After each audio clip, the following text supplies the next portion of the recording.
কইলো মাদ্রাসা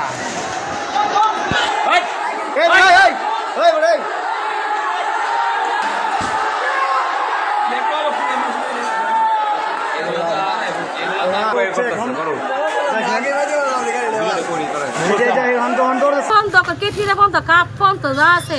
আমি মনে হচ্ছে কি 30-50 টাকা মানছি চাপটা আমি 100 টাকা দিই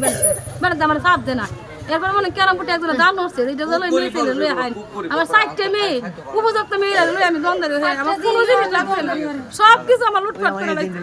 আমি তো দোকানদারি হতাছি আমাদের মানুষ আছে ইয়া হতাছে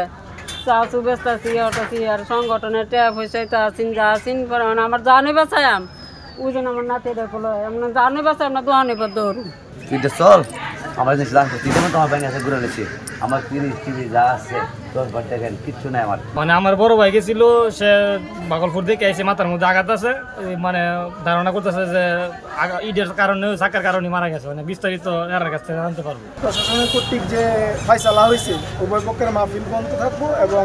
ওনারা হচ্ছে যে জুলাস মিয়া সৈশতী মাতুদ্দি হইয়া লক্ষ্মীপুর হইয়া জুলাস মিয়ার বাড়ির ভিতর দিয়া ওনারা ওই রাস্তা দিয়ে আবার ওনাদের মাজারে চলে যাইব আর কি এরপরে আবার ওসির গাড়ি আসছে কুলিয়ারচর থানার ওসি সাহেব আইসা এবং ওনারা পরিষদের নেতৃবৃন্দদেরকে বলে গেছে যে আমি নিজে ওয়াদা করে গেলাম ওনারা এদিকে আসবে না এবং সেনাবাহিনীরা ওনারা আসছে ওনারা ওইয়া দেখবো ওনারা বলে গেছে পরে ওনাদের মা যে মিছিলটা জসলি জুলুস মিছিলটা ওই দিক থেকে কইরা আইসা জুলাস মিয়ার বাড়ি এদিকে কিছু লোক ঢুকে গেছে আর কিছু ছেলেপেলেরা এদিকে ঢুকা হঠাৎ করে যায় এদের হাতে সবার হাতে হাতে ব্যাগ ছিল ব্যাগের মধ্যে পাথর আছিল আর কি পাথর নিয়ে এই মানে ঢিলাইতে একবার বাস টেলাইতে পরে উভয় পক্ষের মধ্যে সংঘর্ষ অল্প কিছু সংঘর্ষ এনে হয়েছে পরে তারা মসজিদ টুজিদ ভাঙা চলে গেছে আর কি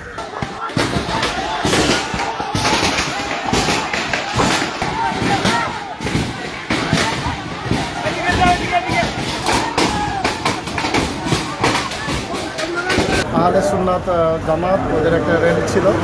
ওই আবার এখানে সরস্বতীর আমাদের মসজিদের সাথে এখানে যে সিরাতুল নবী ওদেরও কিছু লোকজন জমায়েত ছিল এই কেন্দ্র করে ওরা যে র্যালিটা হয়েছিল র্যালিটা ওই দিক দিয়ে সাহেবতা মাধবদী হয়ে নোয়াগাঁও যায় নোয়াগাঁও থেকে ব্যাক করার সময় আমরা যাতে মুখোমুখি সংঘর্ষ না হয় এই জন্য আমরা মাঝখান থেকে একটা রুটকে ডাইভার্ট করে দিই এই ডাইভার্ট করে আমরা ব্যারিকেডও করে দিই কিন্তু প্রথমে কিছু দুষ্কৃতিকারী তারা ব্যারিকেড টপকিয়ে ওদিক দিয়ে অন্য দিক দিয়ে চলে মসজিদে অ্যাটাক করে মসজিদের দিকে গ্লাস ভাঙে এর সূত্র ধরে মসজিদের যারা আলেমুলামা পরিষদ এবং স্থানীয় যারা ব্যবসায়ী আছে দোকানদার এবং ধর্মবন্ধ মুসলিমরা তারা সমবেত হয়ে এই যে তারা ওসি সাহেব আশ্বস্ত করেছেন যে আপনারা এখানে সিরাত মাহফিল করবেন না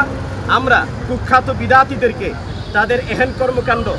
এবং তাদের কথিত জশ্নে জুলুসের নামে যে কর্মকাণ্ড করছে আমরা এটা প্রতিহত করব। আমরা এদেরকে বাধা দিব,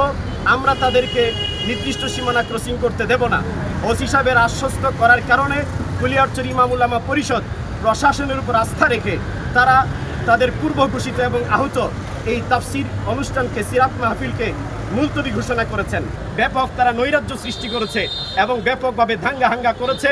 এবং এই বাসস্ট্যান্ডে অনেক দোকানপাট তারা ভাঙচুর করেছে, লুটতরাজ করেছে এবং তারা অরাজক পরিস্থিতি এখানে সৃষ্টি করেছে। কুখ্যাত বিদাতীরা হত্যাযজ্ঞ চালিয়েছে। এই জন্য আমরা মনে করি ওসি সাহেব কোনোভাবেই এই হত্যার দায় এড়াতে পারবেন না। আমরা মনে করি প্রশাসনের নাকের ডগায় এবং তাদের ছত্র ছায়ায় এবং তাদের এই সুকৌশলে এই হত্যাযজ্ঞ এবং ভাঙচুর এখানে চালানো হয়েছে। আমরা আপনাদের কাছে এদের কুখ্যাত কর্মকাণ্ড এবং এহেন কর্মকাণ্ডের জন্য আপনাদের মাধ্যমে মিডিয়ার মাধ্যমে প্রশাসনের কাছে আমরা তাদের নামে অভিযোগ দাখিল করছি। এর যথাযথ বিচার করা আজকে প্রশাসনের দায়িত্ব এবং এই দেশের মানুষের প্রাণের দাবি। এখানে সুস্পষ্ট সৈয়দী বাস স্ট্যান্ড এলাকার যে জামে মসজিদ মাদ্রাসা আছে এই মাদ্রাসাগুলো যারা পরিচালনা করে এবং এই মসজিদ মাদ্রাসায় যারা নিয়মিত আসা যাওয়া করে ওয়াহাবিপন্থী যারা আছে তারাই মনে করেন যে